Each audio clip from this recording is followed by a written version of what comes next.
महाड येथून गोवंशीय जनावरांचा मांस अवैधरित्या मुंबईला विक्रीसाठी नेण्याचा डाव पनवेल शहर पोलिसांनी जागरूक नागरिकांच्या मदतीने उधळून लावलाय।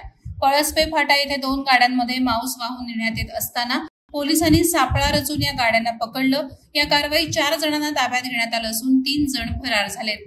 महाड येथून 2 वाहनांमध्ये अवैधरित्या गोवंश मांस वाहतूक होणार असल्याची माहिती एका जागरूक नागरिकानं पनवेल पोलिसांना दिली होती। त्याच अनुषंगाने पळसपे चौकीतील पोलीस नाईक जगताप आणि पोलीस शिपाई मोकल यांनी तत्काळ ब्रिज खाली सापळा रचला। संशयित वाहन पनवेलच्या दिशेने येता असताना थांबवण्यात आलं। यावेळी वाहनातील 7 जणांनी पळून जाण्याचा प्रयत्न केला, मात्र सलमान शेख वय वर्ष 30 राहणार कुर्ला, फैजल दसुलकर वय वर्ष 29 कुर्ला, आमिर खान वय 42 घाटकोपर आणि काशिद खान वय 22 विक्रोळ या चौघांना ताब्यात घेण्यात आलं, तर इतर 3 जण फरार झाले आहेत। त्यांचा शोध सुरू आहे।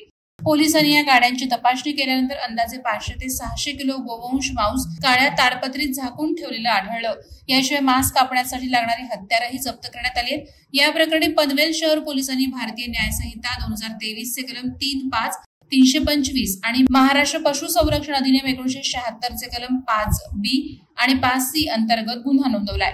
पनवेल पोलिसांच्या सतर्कतेने उचललेलं हे पाऊल अवैध कृत्यांवर वचक ठेवणारं ठरलं असून नागरिकांच्या जागरूकतेमुळे अशा प्रकारांना आळा घालण्यास मदत होत आहे। वादळवारा लाईव्ह साठी संजय कदम, पनवेल। नवी मुंबई व रायगड जिल्ह्यातील ताज्या बातम्या आणि घडामोडींसाठी सबस्क्राईब करा वादळवारा लाईव्ह चॅनल आणि दाबा बेल आयकॉन।